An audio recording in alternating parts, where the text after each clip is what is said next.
El Evangelio del día. En el nombre del Padre, y del Hijo, y del Espíritu Santo. Amén. Lunes 6 de abril de 2026, lunes de la octava de Pascua. Los invitamos, hermanos y hermanas, a suscribirse al canal y dejar sus intenciones en los comentarios. Lectura del Santo Evangelio según San Mateo. Después de escuchar las palabras del ángel, las mujeres se alejaron a toda prisa del sepulcro y, llenas de temor y de gran alegría, corrieron a dar la noticia a los discípulos. Pero de repente Jesús les salió al encuentro y las saludó. Ellas se le acercaron, le abrazaron los pies y lo adoraron. Entonces les dijo Jesús: no tengan miedo. Vayan a decir a mis hermanos que se dirijan a Galilea, allá me verán. Mientras las mujeres iban de camino, algunos soldados de la guardia fueron a la ciudad y dieron parte a los sumos sacerdotes de todo lo ocurrido. Estos se reunieron con los ancianos y juntos acordaron dar una fuerte suma de dinero a los soldados con estas instrucciones: digan, durante la noche, estando nosotros dormidos, llegaron sus discípulos y se robaron el cuerpo. Y si esto llega a oídos del gobernador, nosotros nos arreglaremos con él y les evitaremos cualquier complicación. Ellos tomaron el dinero y actuaron conforme a las instrucciones recibidas. Esta versión de los soldados se ha ido difundiendo entre los judíos hasta el día de hoy. Esa es la palabra de Dios. Gracias a Dios. Hay una mentira que nació en la oscuridad de una madrugada en Jerusalén y que todavía hoy sigue circulando. Una mentira pagada con dinero, fabricada por hombres con poder, distribuida por soldados con miedo. Y lo más perturbador de todo, la más perturbadora de las realidades, es que esa mentira no murió hace 2000 años. Esa mentira mutó, cambió de forma, cambió de idioma, cambió de canal de distribución, pero sigue viva. Y muchos de nosotros, sin darnos cuenta, la hemos repetido alguna vez. Algunos la hemos vivido como si fuera verdad. Y otros, los más heridos, la han usado como escudo para no tener que enfrentar lo que el resucitado viene a exigirles. ¿De qué mentira hablo? De esta, que Jesús no resucitó, que todo fue un montaje, que sus discípulos robaron el cuerpo, que la fe es un cuento para débiles, para los que no pueden soportar la cruda realidad de un mundo donde los buenos mueren y los poderosos siempre ganan. Quédate conmigo hoy, porque lo que vamos a explorar juntos no es un debate académico de teología. Es algo que toca directamente tu vida, tus dudas, tus heridas y la pregunta más importante que cualquier ser humano puede hacerse: ¿hay algo más allá de la oscuridad? Estamos en el lunes de la octava de Pascua. La Iglesia, en su sabiduría milenaria, no nos deja celebrar la resurrección solo un día. Nos da 8 días. Una semana entera más un día, que en la tradición judía era el número de la plenitud, el número de lo nuevo que irrumpe. El 8 es el número de la eternidad, porque va más allá del 7 del ciclo humano. Y la Iglesia dice, la resurrección no es un evento de un domingo de primavera. La resurrección es una realidad que necesita tiempo para instalarse en tu corazón, en tu mente, en tus manos. Y hoy, en este lunes, Mateo nos cuenta algo que muchas veces pasamos por alto porque corremos demasiado rápido hacia el final feliz. Nos cuenta que mientras las mujeres corrían llenas de temor y de gran alegría, llenas de ese temblor sagrado que sucede cuando lo imposible se vuelve real, mientras ellas corrían, en el otro lado de la ciudad, en las habitaciones cerradas de los poderosos, se estaba fabricando la primera campaña de desinformación de la historia del cristianismo. Detente aquí un momento, porque este contraste es brutal y es hermoso al mismo tiempo. De un lado, las mujeres. Mujeres que en aquella cultura no valían como testigos legales. Mujeres que habían estado al pie de la cruz cuando los discípulos varones habían huido. Mujeres que llegaron al sepulcro antes del amanecer, con especias para ungir un cuerpo muerto, porque nadie les había dicho que era posible esperar otra cosa. Mujeres que recibieron del ángel la noticia más grande de la historia de la humanidad, y que ahora corren, no caminan, corren, con el corazón desbocado, con las piernas que apenas la sostienen, corriendo a buscar a los hombres para decirles, está vivo. Y en ese camino, algo sucede que Mateo describe en pocas palabras, pero que si lo dejas entrar realmente, si lo dejas entrar de verdad, te cambia la respiración. De repente Jesús le salió al encuentro, no en una aparición solemne, no en un templo, no rodeado de ángeles con trompetas. Salió al encuentro de unas mujeres que corrían por una calle polvorienta de Jerusalén en la madrugada. La saludó, y ellas se le acercaron, le abrazaron los pies y lo adoraron. Le abrazaron los pies. Eso es lo que dice el texto. No le tocaron la mano cautelosamente. No se quedaron a distancia reverente. Le abrazaron los pies. Con sus manos de mujeres que habían venido a ungir un cadáver, con sus manos que todavía olían a especies de funeral, le abrazaron los pies a un hombre que estaba vivo cuando tendría que estar muerto. Y yo me pregunto, y quiero que te preguntes tú también, ¿cuándo fue la última vez que tú abrazaste los pies del resucitado? No metafóricamente, no como ejercicio piadoso. ¿Cuándo fue la última vez que algo en tu oración, en tu vida, en tu encuentro con Dios, fue tan real, tan físico, tan desconcertante, que no pudiste hacer otra cosa que postrarte? Porque hay una forma de vivir el cristianismo que es completamente cerebral, ordinario, litúrgicamente correcto, teológicamente impeccable, y completamente muerto por dentro. Una fe sin ese temblor, sin esa alegría mezclada con miedo que sintieron las mujeres, es una fe que todavía no ha encontrado al resucitado. Ha encontrado ideas sobre el resucitado, doctrinas sobre el resucitado, pero no al resucitado mismo. Y si sientes que eso te describe, si sientes que tu fe se ha vuelto un hábito, una costumbre dominical, una obligación familiar más que un encuentro vivo, te invito a que te quedes hoy aquí, que sigas escuchando, porque este lunes de Pascua tiene algo para ti específicamente, no para el de al lado, para ti. Y si hay alguien que está viendo esto por primera vez, que llegó aquí por el algoritmo de YouTube o porque alguien te compartió el link y nunca te has considerado una persona religiosa, también te digo, quédate, porque lo que vamos a hablar hoy no es de religión, es de verdad, y la verdad no tiene denominación. Volvamos al texto. Mientras las mujeres experimentan el encuentro más transformador de sus vidas, mientras el resucitado les dice esas palabras que son medicina pura, no tengan miedo. En el palacio del sumo sacerdote, los mismos hombres que habían pagado para entregar a Jesús, los mismos que habían presionado a Pilato para que lo condenara, los mismos que habían puesto guardias en el sepulcro precisamente porque tenían miedo de que algo extraordinario pudiera suceder. Esos hombres estaban reunidos en sesión de emergencia. Y lo que hacen en esa reunión de emergencia revela algo sobre la naturaleza del poder corrompido que es absolutamente atemporal. No dicen, investiguen lo que pasó. No dicen, busquemos la verdad. No dicen, si hay algo sobrenatural aquí, necesitamos saberlo. Dicen, paguen a los soldados para que digan una mentira específica. Una mentira diseñada. Una mentira con guión. Los discípulos robaron el cuerpo mientras dormían. Y si esta historia llega al gobernador, nosotros nos encargamos. ¿Ves lo que está pasando aquí? El poder civil, el poder religioso y el dinero, los tres grandes poderes corruptos de todas las épocas, se aliaron para fabricar una narrativa alternativa. Una fake news, como diríamos hoy. Y la distribuyeron. Y funcionó. Mateo mismo dice que esa versión se siguió difundiendo entre los judíos hasta el día de hoy. Y yo quiero que hagamos aquí una pausa y que miremos el mundo en el que vivimos. Porque esta escena no es del año 33 de nuestra era. Esta escena es de hoy. Esta escena es de todos los días. Vivimos en un tiempo de crisis de verdad sin precedentes en la historia moderna.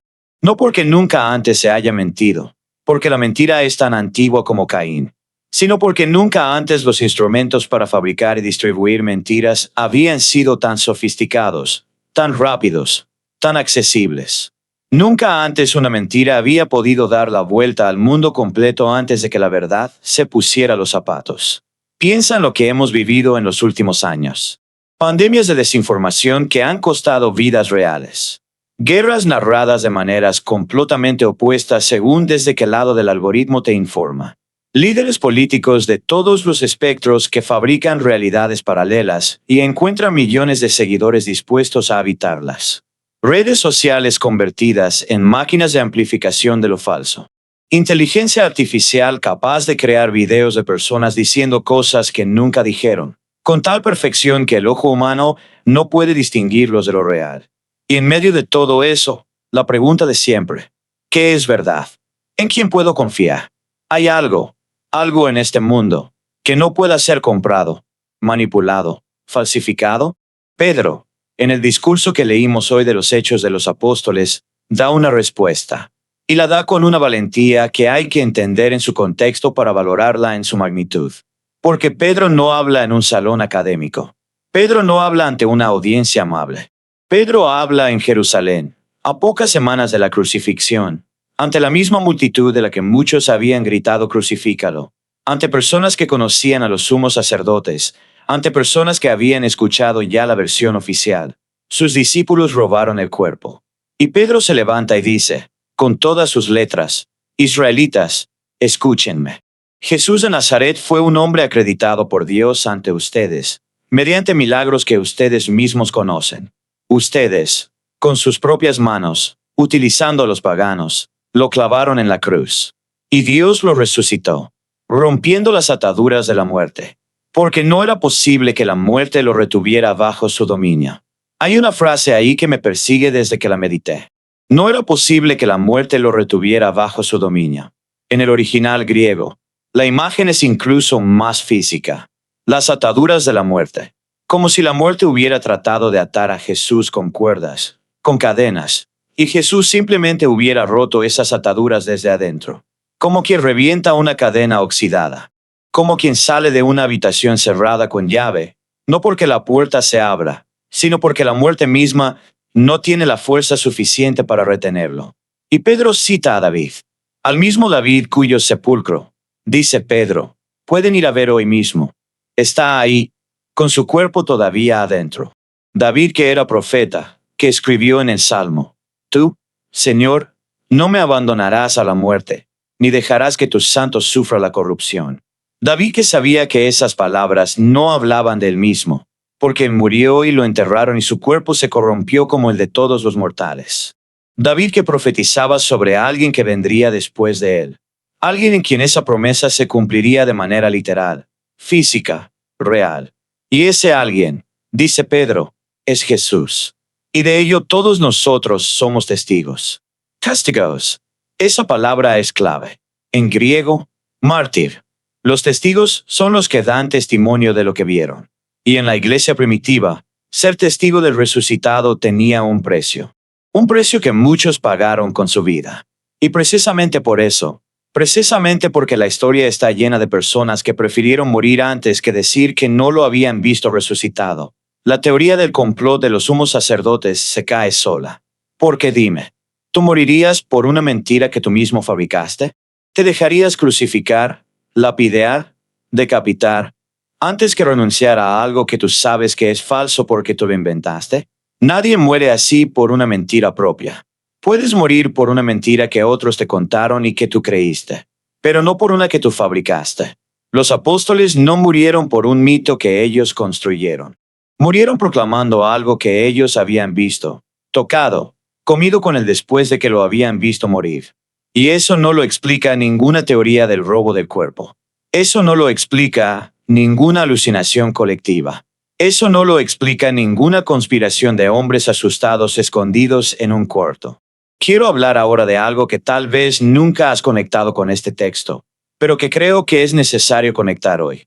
Vivimos en un momento histórico en el que la mentira institucionalizada no es la excepción. Es el sistema.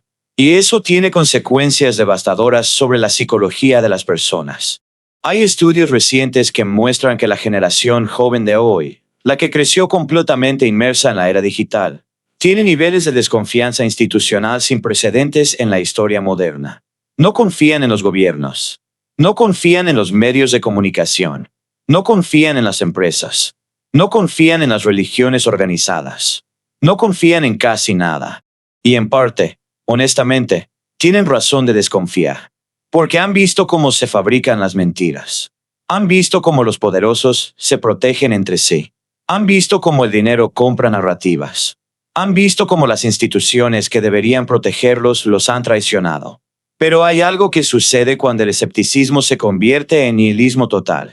Cuando no solo dejas de creer en las mentiras de los poderosos, sino que también cierras la puerta a cualquier verdad, incluyendo la que podría salvarte. Cuando el mecanismo de defensa contra la mentira se convierte en una jaula que te impide recibir el amor. Y hay millones de personas hoy atrapadas en esa jaula. Personas que no rechazan a Cristo porque conocen la evidencia y la han evaluado y la han encontrado insuficiente, sino personas que rechazan a Cristo porque lo asocian con las instituciones que les fallaron, con el sacerdote que abusó de alguien, con el pastor que robó el dinero de la iglesia, con el predicador de televisión que vendía milagros, con los padres que usaron la fe como instrumento de control. Y yo entiendo ese rechazo. Lo entiendo desde las entrañas. Porque esas traiciones son reales. Esos abusos son reales. Ese dolor es real. Y la iglesia, la institución humana, ha fallado de maneras que nos debería hacer llorar de vergüenza. Pero quiero preguntarte algo, y te pido que lo medites con honestidad. ¿Es lo mismo rechazar a la institución que rechazar al resucitado? Es lo mismo decir que la iglesia me falló, lo cual puede ser absolutamente cierto, y decir que Jesús de Nazaret no resucitó. Porque si hay algo que el texto de hoy nos muestra con claridad cristalina es que las instituciones religiosas pueden estar completamente del lado equivocado y el resucitado sigue resucitando. Los sumos sacerdotes, la más alta autoridad religiosa del pueblo de Dios en ese momento, estaban pagando sobornos para negar la resurrección. Y Jesús salía al encuentro de unas mujeres en una calle polvorienta. La institución fabricaba mentiras.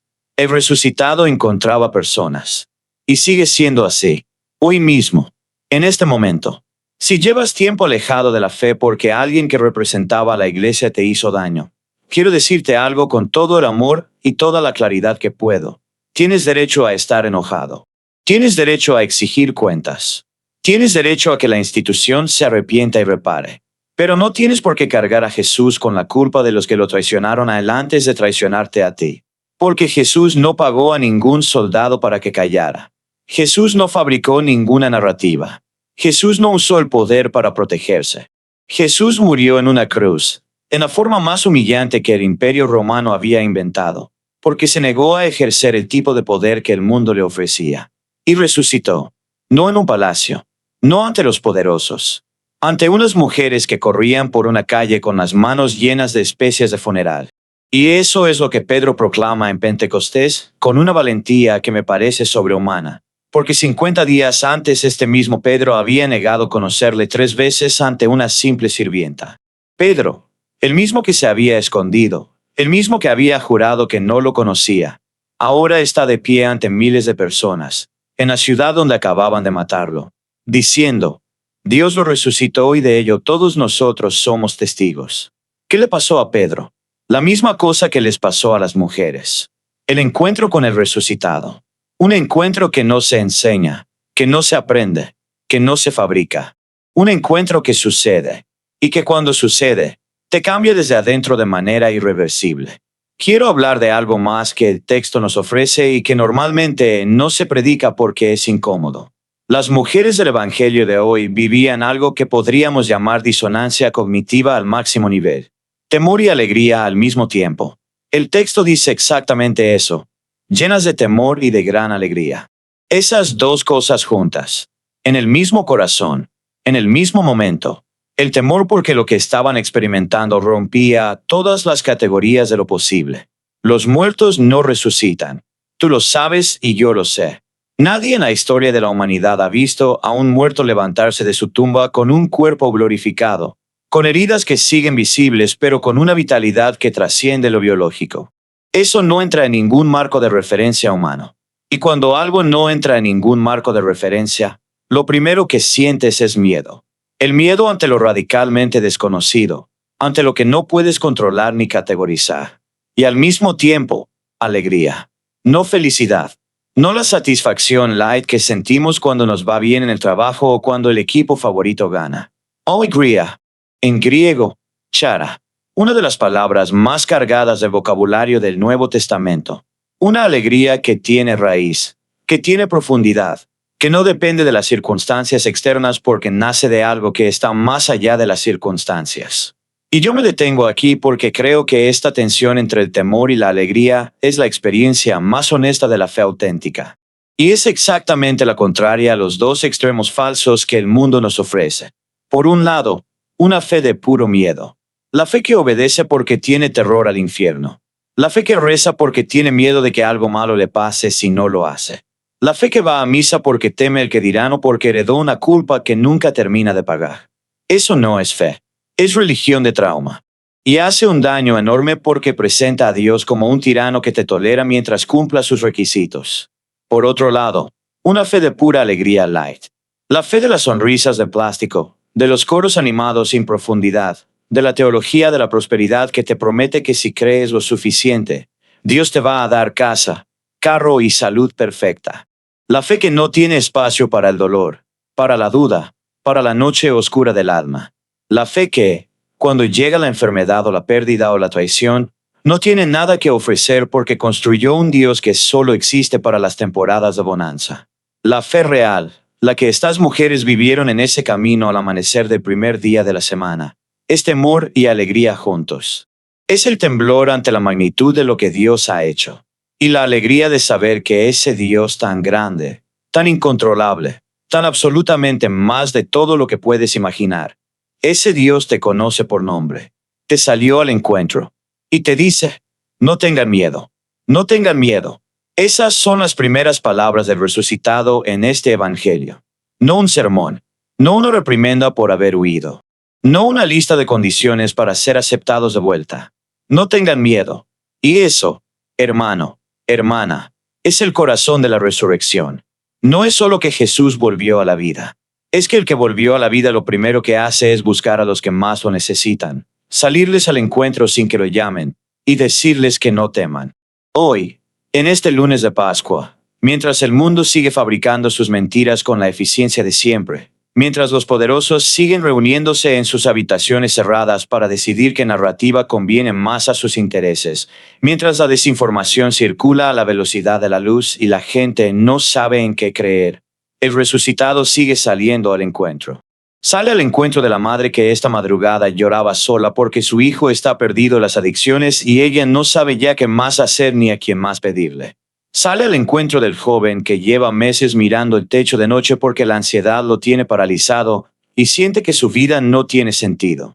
Sale al encuentro del hombre que en público parece que todo está bien, pero por dentro lleva años viviendo una mentira que le cuesta cada vez más sostener. Sale al encuentro de la mujer que salió de una relación de abuso hace un año y todavía no logra creer que es digna de ser amada sin condiciones. Y a todos ellos, a todos nosotros, les dice lo mismo que le dijo a las mujeres: no tengan miedo. Vayan, hay vida adelante. Hay Galilea después del Gólgota. Hay encuentro después del sepulcro. Y quiero detenerme en esa imagen de Galilea, porque creo que no la hemos meditado suficiente. El ángel les dice a las mujeres en el sepulcro: vayan a decir a mis hermanos que se dirijan a Galilea. Allá me verán. Y Jesús repite lo mismo cuando las encuentra en el camino. Galilea, no Jerusalén, no el templo, no el lugar del poder religioso. Galilea, la periferia, la región de donde venían los pescadores, los que trabajaban con sus manos, los que no tenían títulos académicos ni posiciones de autoridad. Galilea, donde la vida ordinaria sucedía, donde el pan se ganaba con el cuerpo, donde la gente se casaba, tenía hijos, enterraba a sus muertos, discutía con sus vecinos. El resucitado no cita a sus discípulos a un lugar sagrado, los cita a la vida real, los cita al lugar donde ellos viven, trabajan, aman, sufren, y les dice: allá me verán. Lo que significa que el resucitado está en tu Galilea, en tu cocina, en tu trabajo, en tu hospital, en tu barrio, en la cara del vecino que te cae mal, en el hijo que te preocupa, en el matrimonio que está en crisis, en la empresa que no va bien, en la soledad del apartamento vacío. Ahí está el resucitado esperándote, no en los grandes discursos, no en las celebraciones solemnes solamente. Ahí también, claro que ahí también, en la liturgia, en los sacramentos, en la oración comunitaria. Pero también, y tal vez principalmente, en tu Galilea. en tu vida ordinaria, convertida por la resurrección en terreno sagrado. Y esta es la razón por la que yo creo que el mundo necesita hoy más que nunca a personas que vivan la resurrección de manera auténtica. No personas que hablen de Jesús, sino personas que huelan a resucitado, que cuando entran a una habitación, traigan algo diferente. Una paz que no tienen los que no lo han encontrado. Una capacidad de perdonar que asombra. Una alegría que no depende del bolsillo ni del éxito. Una esperanza que no se rinde aunque todo se derrumbe. Eso es lo que Pedro proclama en el día de Pentecostés. No teorías. Testimonial. Nosotros somos testigos. Y el Espíritu que Jesús envió es el mismo que nos habilita a nosotros para ser testigos hoy. Pero hay una trampa en la que es muy fácil caer. Y quiero mencionarla con honestidad antes de terminar esta parte. La trampa es creer que ser testigo del resucitado es algo que tienen que ver solo los santos, los grandes misioneros, los predicadores famosos. Y entonces uno se queda en la tribuna mirando, aplaudiendo a los que parecen más espirituales, esperando alcanzar algún día un nivel de santidad suficiente para poder testificar. No funciona así. Las mujeres del Evangelio de hoy no eran teólogas, no eran predicadoras entrenadas. Eran mujeres que habían amado a Jesús con una fidelidad silenciosa, que habían permanecido cuando todos los demás habían huido, que habían ido al sepulcro con sus especies de funeral porque amaban y ese amor no sabía qué más hacer. Y el resucitado las eligió a ellas como las primeras testigos. A ellas, que no valían como testigos legales en el sistema de su época. A ellas, las descartadas por el sistema, les entregó la noticia más grande del universo. ¿Ves el patrón? El patrón que se repite en toda la historia de la salvación. Dios elige siempre a los que el mundo margina. Al que tartamudea para que hable, a la estéril para que sea madre de naciones, al pequeño pelirrojo para que sea rey, al pescador sin letras para que funde la iglesia, a la viuda pobre para que enseñe la generosidad, a las mujeres sin credencial legal para que anuncien la resurrección. Y si hoy tú sientes que eres de los descartados, si sientes que no tienes suficiente, que no vales suficiente, que has fallado demasiado, que tu historia tiene demasiadas manchas para que Dios pueda usarte, quiero que dejes que esta verdad entre. El resucitado te saldrá al encuentro en tu camino a toda prisa, en tu carrera desorientada entre el miedo y la esperanza. Y te dirá lo que les dijo a ellas: no temas. Ve, hay algo que solo tú puedes hacer, solo tú puedes decir, solo tú puedes ser.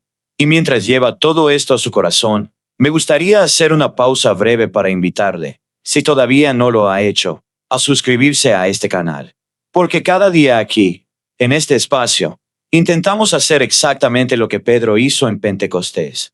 Levantar la voz en medio del ruido y decir la verdad. Una verdad que no fue comprada por ningún sumo sacerdote, que no tiene agenda política, que no busca likes sino almas. Si este tipo de reflexión le nutre, suscríbase, active la campanita, y comparta este video con alguien que usted sabe que necesita escuchar esto hoy. No me refiero a alguien que necesita que lo conviertan. Me refiero a alguien que está pasando un momento difícil y necesita escuchar que el resucitado le sale al encuentro en su propio camino. Volvamos al texto, porque hay una última cosa que quiero explorar y que creo que es tal vez la más urgente para nuestra época. La mentira de los sumos sacerdotes no fue solo un error estratégico. Fue un pecado de una profundidad tremenda, porque no fue una mentira dicha por ignorancia. Fue una mentira dicha a sabiendas. Los guardias habían visto lo que había sucedido. Los guardias, hombres entrenados para no asustarse, para mantener la compostura en situaciones de crisis, habían vivido algo tan extraordinario que cuando llegaron a la ciudad a reportarlo, llegaron temblando. El texto lo dice: al ver el ángel, quedaron como muertos del miedo. Y los sumos sacerdotes los escucharon. Escucharon el reporte de primera mano de testigos, sin motivación para inventar nada, porque a los soldados romanos nadie los mandaba a inventar historias de ángeles. Eso podía costarles la vida. Los escucharon y decidieron, conscientemente, libremente, pagar para que esa realidad fuera silenciada. Eso es lo que la Escritura llama el pecado contra el Espíritu Santo. No un pecado de debilidad. No un pecado de pasión o de ignorancia, sino el pecado de quien ve la verdad con claridad y decide rechazarla, comprarle la boca a la verdad, porque la verdad le cuesta demasiado. Porque la verdad le exige cambiar. Le exige rendirse. Le exige reconocer que estaba equivocado. Y yo quiero preguntarte hoy, con toda la delicadeza y al mismo tiempo con toda la claridad de la que soy capaz, ¿hay en tu vida alguna verdad que Dios te ha mostrado con claridad? ¿Alguna realidad que ya sabes que es real, pero que has decidido silenciar porque te cuesta demasiado enfrentarla? No te pregunto si has pecado. Todos hemos pecado. No te pregunto si has fallado. Todos hemos fallado. Te pregunto si hay una verdad específica que conoces sobre tu vida, sobre tu matrimonio, sobre tu relación con el dinero, sobre tus prioridades, sobre una relación que sabes que te hace daño pero no quieres soltar, sobre un perdón que debes y que no has querido dar, sobre una conversación que tienes pendiente y que sigues posponiendo, sobre algo que sabes que deberías cambiar y que llevas años diciéndote que lo harás mañana. Esa verdad que conoces y que has decidido silenciar. Esa es la zona donde la gracia de la resurrección quiere entrar hoy. No para condenarte, no para aplastarte, sino para lo mismo que le dijo a las mujeres: no tengas miedo. La verdad no te destruye, te libera. El resucitado no vuelve a la vida para ajustar cuentas. Vuelve a la vida para decir: está bien, es nuevo, empieza de nuevo. Hay Galilea adelante. Y la mentira que los sumos sacerdotes distribuyeron. Esa mentira que según Mateo seguía circulando décadas después cuando él escribe su evangelio. Esa mentira tiene su equivalente exacto en nuestra época. Hoy circula la versión de que Dios no existe, o de que si existe es indiferente, o de que la resurrección es una metáfora bonita pero sin contenido real, o de que la fe es el opio de los pueblos, una muleta para los que no pueden enfrentar la realidad sin anestesia. Y esas narrativas han encontrado millones de distribuidores. Algunas de ellas tienen parte de razón, porque han sido reacción justa a abusos reales del poder religioso. Pero ninguna de ellas puede explicar por qué unas mujeres que vieron a Jesús morir en la cruz de la manera más horrible posible, que estuvieron al pie de esa cruz, que lo habían visto agonizar durante horas, porque esas mujeres corrieron llenas de alegría desde el sepulcro. Ninguna teoría alternativa puede explicar ese estado emocional específico, porque el duelo no produce ese estado. La alucinación colectiva no produce ese estado. El robo del cuerpo definitivamente no produce ese estado. Solo produce ese estado una cosa: haber encontrado a alguien que estaba muerto y ahora está vivo. Y eso, hermano, hermana, es suficiente. Eso es suficiente para cambiar todo. Eso es suficiente para que Pedro, el cobarde, se vuelva predicador valiente. Eso es suficiente para que unas mujeres sin credenciales legales se conviertan en las primeras evangelistas de la historia.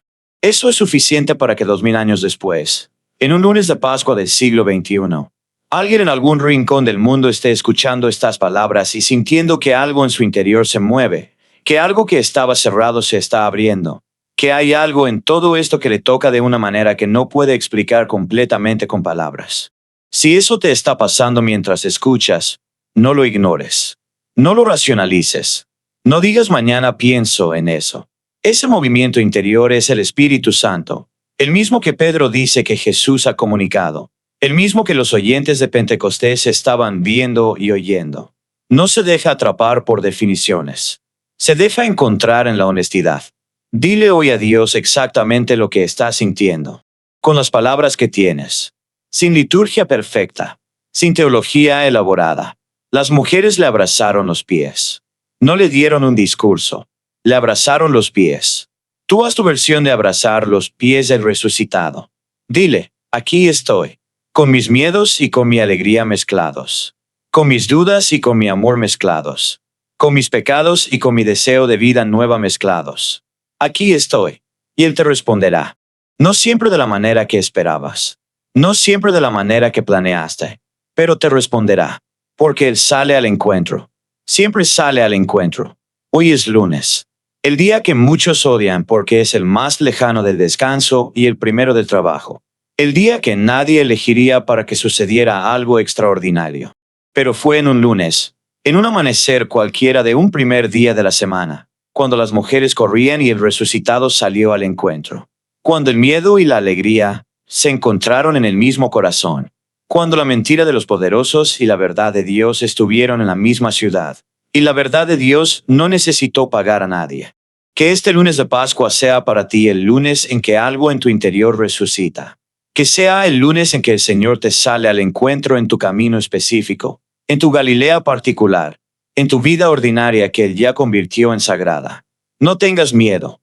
Ve, Él ya está allá esperándote. Tómate un momento hoy, en algún lugar del día, para hacer silencio.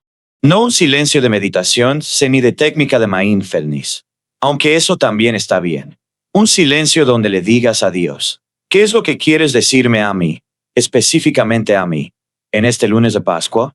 Y luego escucha, con la misma disposición con la que las mujeres corrían, con temor y con alegría juntos, dispuestas a recibir lo que no sabían que podían recibir.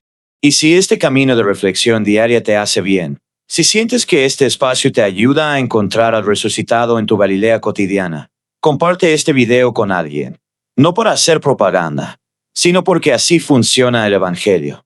De boca en boca, de encuentro en encuentro, las mujeres fueron a buscar a los discípulos. Pedro fue a hablar a la multitud. Alguien te habló a ti en algún momento. Tú habla hoy a alguien más. Y en los comentarios de abajo, si te animas, cuéntame, ¿cuál es tu Galilea hoy? ¿Cuál es el lugar ordinario de tu vida donde necesitas que el resucitado te salga al encuentro? Escríbelo. Nombrarlo es el primer paso para recibirlo. Hasta mañana.